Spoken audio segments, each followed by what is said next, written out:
mesdames, mesdemoiselles, messieurs, bonsoir. Nabilaï Kamara depuis Bruxelles, chers compatriotes guinéens. J'espère que vous êtes là pour ce direct avec un thème d'information, d'actualité. Alors, il est bien question, en fait, disons, un thème relatif, disons, aux arrestations, disons, à la disparition, on peut dire ainsi, moi je dirais aux arrestations de certains leaders du FNDC, chers compatriotes guinéens.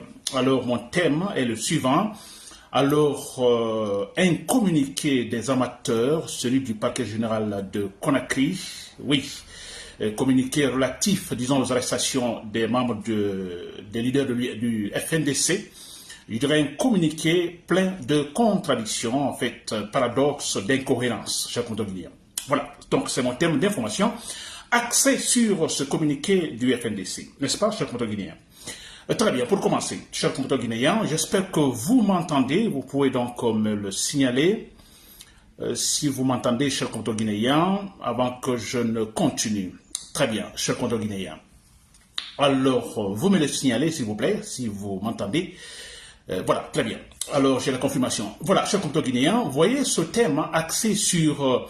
En fait, disons, le communiqué du parquet général de Conakry, vous savez, nous avons tous lu ce communiqué du parquet général de Conakry, et communiqué relatif, disons, à la disparition, ou disons, au kidnapping de certains membres de l'UFD, plutôt du FNDC, s'il vous plaît. Très bien.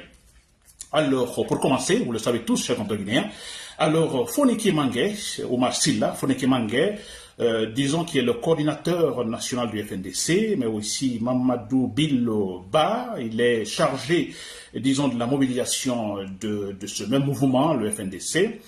Voilà, chers compatriotes guinéens. Donc, depuis quelque temps, on en parle, c'est vrai, il y a des échos par-ci par-là, des inquiétudes par-ci par-là. On s'est dit quelque part, bon écoutez, c'est devenu une habitude, ces gens-là sont toujours arrêtés, alors parce qu'ils défendent des causes nobles, chers compatriotes guinéens. Très bien. Alors, je dis bien, c'est parti loin. On a même entendu, en fait, un activiste défendre, donc, dans une séance, donc, de la CEDEAO, défendre ou parler de cette situation, en fait, des leaders du FNDC arrêtés à Conakry. Aussi, sur le plan international, toujours, on a entendu, en fait, un leader très important, disons, en France, le leader de la France, disons, insoumise, n'est-ce pas? Il est question de Jean-Luc Mélenchon qui, en fait, effectivement, s'est prononcé sur cette situation. Il a tout simplement essayé d'interpeller le pouvoir français, n'est-ce pas? Disons, concernant l'arrestation injuste, la disparition même, donc, de ces leaders du FNDC, chers compatriotes guinéens. N'est-ce pas? Alors, bon, voilà, on en parle par-ci, par-là, et c'est normal. Bon, voilà, chers compatriotes guinéens. Très bien. Et tout de suite, voilà que apparaît ce communiqué du parquet général de Conakry, n'est-ce pas? Alors, il y a ce communiqué donc qui apparaît, je dirais, pour moi c'était surprenant d'ailleurs. Alors, ce communiqué, que dit ce communiqué? Alors, ce communiqué, je ne veux pas les textes, je ne veux pas lire ici, bon, je vais essayer textuellement d'expliquer. Alors, ce communiqué, d'abord, dans ce communiqué, on a le procureur général, hein, donc qui s'inquiète, qui dit donc avoir appris que en fait des informations circulent par-ci par-là, donc à Conakry, parlant de la disparition, de kidnapping, donc de certains citoyens guinéens. Il cite même les noms dans ce communiqué. Il y a donc un militaire, je crois 2 militaires. Il y a un certain colonel C.C. Célestin Bilivogui. Il y a aussi, disons, un sergent-chef. Hein. Il est question des chèques, d'un certain cheikh Souma, je crois, Moussa Souma, qui est arrêté, qui, en fait, voilà, selon le communiqué du procureur général, qui a disparu.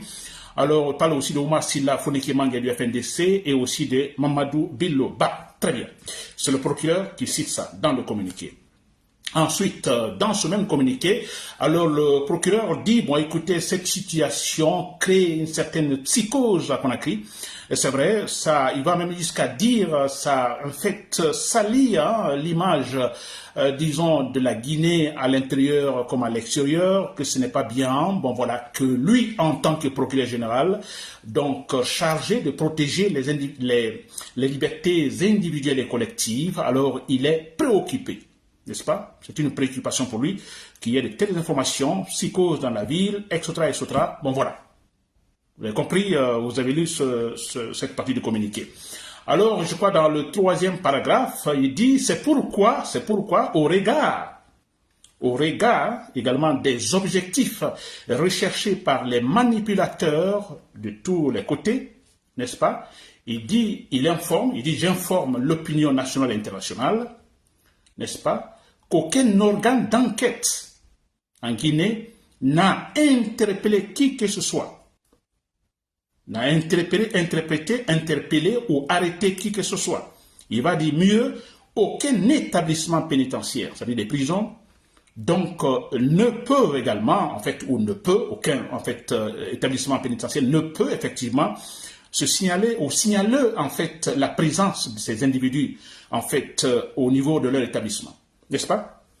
Très bien, ça c'est le procureur, le communiqué qui dit. À la fin, le dernier paragraphe, si vous l'avez suivi aussi, et là il dit en tant que procureur, disons du parquet général, disons à Conakry, alors il dit donc il va instruire les autres parquets, disons à Conakry, un parquet d'essence à Conakry, alors d'ouvrir des enquêtes, cette fois-ci de manière donc minutieuse, de mener des enquêtes vraiment détaillées sur ces cas de disparition. Chers conterguinéens, vous l'avez suivi. Alors ça, c'est le communiqué du parquet général de Conakry. C'est quand même bizarre parce que, écoutez, ça vient d'une institution de la République, s'il vous plaît. N'est-ce pas? Mais si vous lisez bien. Quand je vais lire, vous vous concentrez, vous essayez de voir, on n'a pas besoin de se concentrer, franchement. Il y a l'argumentation, en fait, est totalement cassée. Il n'y a pas de cohérence dans, en fait, ce communiqué. N'est-ce pas? Absolument rien. On a un procureur de la République d'un côté qui s'inquiète, qui se dit, c'est un procureur qui parle, il y a des informations qui circulent donc dans la cité, informations faisant état de la disparition, kidnapping de tel ou tel, il va citer les noms des personnes en fait kidnappées ou disparues, etc., etc. Et il dit, en tant que procureur général chargé de la protection des libertés individuelles et collectives, cela me préoccupe. Il est inquiet. N'est-ce pas? Très bien. Et ensuite, ce point est très important, il va jusqu'à dire, alors au regard des objectifs visés par les manipulateurs, vous voyez déjà, le procureur de la République, donc, dit tout simplement, il juge, dans le communiqué, il juge les manipulateurs, l'objectif des manipulateurs. Donc, selon le procureur, il y a des manipulateurs qui cherchent à salir l'image de la Guinée, à l'intérieur comme à l'extérieur. Ça signifie tout simplement, quand il parle des manipulateurs, chers combattants guinéens, retenez ce point, là il y a l'incohérence, c'est vrai. Tenez bien, quand il parle de manipulation, c'est-à-dire que les informations données sont fausses. Elles ne sont pas vraies. C'est-à-dire qu'il a fait ses enquêtes, ce n'est pas vrai. Alors, quand il parle des enquêtes, c'est-à-dire que quand il a entendu que ces individus ont disparu, alors qu'est-ce qu'il a fait? Il est parti voir, par exemple, les départements d'enquête. Alors vous, en demandant, vous avez fait des interpellations? On dit non, voilà, ça va. Il va donc au niveau des établissements pénitentiaires. Ici, vous avez ces individus donc dans vos établissements? On dit non, bon voilà. Et là, il vient, il dit, bon, il fait son communiqué. Bon, écoutez, il y a des manipulateurs. Il y a des manipulateurs parce que moi, je fais mon enquête. Dans aucun établissement pénitentiaire, on peut retrouver ces individus. Et les organes d'enquête, personne nous a en fait signalé clairement qu'il y a eu une interpellation de ces individus. N'est-ce pas, chers compatriotes guinéens? Alors, ça, ce n'est pas enquête, vous savez. Ce n'est pas enquête. Un procureur général, vous entendez dans la cité, dans la ville, qu'il y a des disparitions inquiétantes. Vous-même, vous dites que ça crée une sorte de psychose dans la ville, dans la cité, que ça salit l'image de la Guinée. Si vous attendez ça, que devez-vous faire en tant que procureur général? Des enquêtes. Des enquêtes pour ça, effectivement, si ces individus ont eu des enquêtes, ce n'est pas aller voir dans les prisons, ils sont ici, non, ils ne sont pas là. Ce n'est pas le travail d'un procureur, s'il vous plaît. Ce n'est pas possible. Vous voyez, donc sans faire des enquêtes, il y a déjà un jugement. Ce sont des manipulateurs. Et à la fin, vous suivez le communiqué à la fin de son communiqué, le dernier paragraphe, il dit quoi? Il va instruire les différents parquets donc de Conakry, n'est-ce pas? Alors de mener des enquêtes. Maintenant, il va faire des enquêtes. Il aurait commencé par cela. Et maintenant, il va demander aux différents parquets de Conakry, effectivement, de mener des enquêtes minutieuses pour pouvoir, effectivement, alors, voilà, savoir ce qui se passe réellement ou ce qui se passe avec ces gens, pourquoi cette disparition, pourquoi on ne le retrouve pas. Vous comprenez cette contradiction, c'est vrai, il y a un jugement avant les enquêtes. C'est très simple, c'est facile à comprendre. C'est très facile à comprendre. Donc, cette apparition, disons, du parquet de Conakry, alors nous, on s'est dit, mais c'est ridicule, le parquet, c'est-à-dire quand il passe, c'est comme si c'était une institution indépendante. Oui, c'est-à-dire ce communiqué, c'est pour, pas pour nous, hein, aux Guinéens, non, c'est pour montrer également, parce qu'il dit, j'informe l'opinion nationale internationale, mais ce communiqué, c'est à l'égard donc de l'opinion internationale, pour dire, bon, en Guinée, nous respectons le droit. En Guinée, la justice est indépendante. C'est ça. C'est ce qu'il veut dire par là. N'est-ce pas? Il parle de l'interpellation. Quelle interpellation? Il parle d'interpellation. Quand on dit interpellation, alors ça a un sens beaucoup plus, je dirais, civilisé. La police qui interpelle, par exemple, un citoyen, un suspect, il y a la façon civilisée, c'est-à-dire il y a le respect du droit. On ne vient pas casser la porte, sortir, etc., etc. Il y a, en fait, disons, une procédure qui est suivie. La personne est interrogée, n'est-ce pas? Alors, on ne vient pas le prendre ainsi sans, en fait, un mandat, par exemple, de perquisition, un exemple. Ça, on appelle l'interpellation. Alors, on peut poser la question donc au procureur, interpellation en Guinée, depuis quand cela? Depuis quand l'interpellation en Guinée? Hein? Est-ce une institution indépendante? Parce qu'il veut donner, en fait, il veut donner cette image que c'est une justice indépendante en Guinée. Quand Saliba Coulibaly a été arrêté, il a été kidnappé, n'est-ce pas? D'accord, on part tout ça, il a été jugé dans la précipitation. Alors la justice a donc déclaré que voilà, il est condamné à 5 ans de prison, je crois. Après le jugement, il doit aller en prison, n'est-ce pas? Il doit aller en prison. Alors je me demande où était-il ce procureur général, n'est-ce pas, pour faire un communiqué en disant, bon écoutez, nous sommes inquiets parce que le général Saliba Coulibaly qui a été jugé, en fait, n'est pas allé en prison, mais plutôt dans un bunker à la présidence. Nous savons tous qu'il n'est pas allé en prison, à la maison centrale. Et c'est là-bas qu'il devait aller. Il n'est pas allé. N'est-ce pas? Ailleurs, là où il ne faut pas. Pourtant, il y a eu un jugement. Le jugement, il est condamné. 5 années de prison, il doit aller à la maison centrale. Non, il est allé ailleurs. Un lieu inadapté pour effectivement, en fait, pour tout simplement, en fait, voilà, faire appliquer la sentence, ou purger la sentence. Où était-il ce procureur général?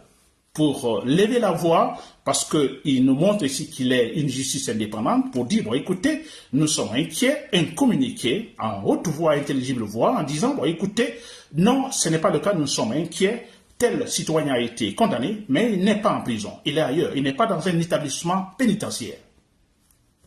Et on entend le procureur dire maintenant, aujourd'hui, bon, écoutez, alors, on est parti voir dans les établissements pénitentiaires, alors non. On ne signale pas la présence de ces individus. Mais c'est quand même incroyable, n'est-ce pas? Qu'on ne signale pas. Mais écoutez, c'est une habitude en Guinée. Il fait comme s'il ne sert absolument rien. Les forces spéciales, en fait, kidnappent les gens sont arrêtés. Il n'y a pas d'interpellation ni rien. Ils ne sont pas, en fait, allés dans un établissement pénitentiaire. Ils sont partis ailleurs où ils sont torturés. N'est-ce pas? C'est ridicule ce communiqué. Mais je vais vous dire pourquoi ce communiqué, chers compteurs guinéens. Pourquoi ce communiqué? Voilà. Alors, c'est simple, le parquet, écoutez, comme ce n'est pas en fait une institution indépendante, dépend de la présidence, c'est clair. Toutes les décisions viennent de la présidence. Ce communiqué vient de la présidence, c'est clair et net, n'est-ce pas? Alors, bon voilà. Et ce qui signifie, bon voilà, c'est clair que ce n'est pas facile. Hein? Bon, qu'est-ce qu'il peut dire, lui? Si lui-même il n'est pas libre, cher Guinéen. Très bien. Alors, ce que moi je vais dire ici, pourquoi ce communiqué? Alors, il est question d'essayer de créer une sorte de confusion, n'est-ce pas? Confusion au niveau, en fait, de tous ces gens qui se battent pour le processus démocratique. Parce que, vous le savez très bien, que, voilà, Mamadi Doumbouya avait dit très clairement qu'à la fin de cette année, voilà, c'est la fin de la transition, de toute façon, il doit quitter. N'est-ce pas? Il doit quitter, mais nous remarquons très clairement que non, il ne quittera pas, donc il est en train de mentir. N'est-ce pas? Et cela dit, nous allons manifester, il y aura des manifestations, on s'est dit, ce jour-là, il quitte, ou bien voilà, qu'on a crié dans l'instabilité totale, chronique. Donc, des manifestations sont prévues à l'extérieur, en Guinée comme à l'extérieur. Le FNDC, d'ailleurs, a fait des communiqués à propos des manifestations en Guinée et à l'extérieur, par exemple ici, au mois d'août, ici à Bruxelles. N'est-ce pas? Très bien. Et le pouvoir apprend cela. Le pouvoir a appris cela. Alors, qu'est-ce qu'il faut faire? Il faut étouffer le mouvement. Il faut étouffer le mouvement. Voilà pourquoi ils sont arrêtés. Fonike Mangé, Omar Sila, Fonike Mangé, Mamadou Bilo, et ils n'ont pas été pris, disons, en flagrant délit. Absolument rien. On aurait dit, bon, écoutez, ils ont en fait essayé de manifester comment il a été arrêté à un moment donné. On disait il avait fait une sorte de regroupement chez lui, des réunions, etc. Ce n'est pas le cas. Alors, vous voyez, chers compatriotes guinéens. Mais le but ici, comme je le dis, alors, il est question de nous mettre dans une certaine confusion. Le but, maintenant, on dit, on va manifester, donc, si Mamadi Doumbouya ne quitte pas, fin décembre, la fin de cette année. C'est l'objectif. Maintenant, ils vont arrêter Fonike Mangé, n'est-ce pas? C'est une façon, effectivement, voilà, de couper la tête s'il faut. Même si nous savons que ce n'est pas possible, mais c'est très important parce que les questions du coordinateur national du FNDC, Fonike Mangé, et de l'autre chargé, disons, de la mobilisation du FNDC. Donc, ce sont deux leaders importants du FNDC. En les arrêtant, alors, c'est une façon de démobiliser les citoyens. N'est-ce pas? Très bien. Mais alors, pourquoi créer la confusion? Le communiqué sort, ah, nous ne savons pas. Vous dites qu'ils ont été kidnappés, nous ne savons pas. Ils ont disparu, nous ne savons pas. Nous avons regardé. Non, de toute façon, ça veut dire que ce n'est pas le pouvoir. Ce n'est pas la junte militaire, nous ne savons pas.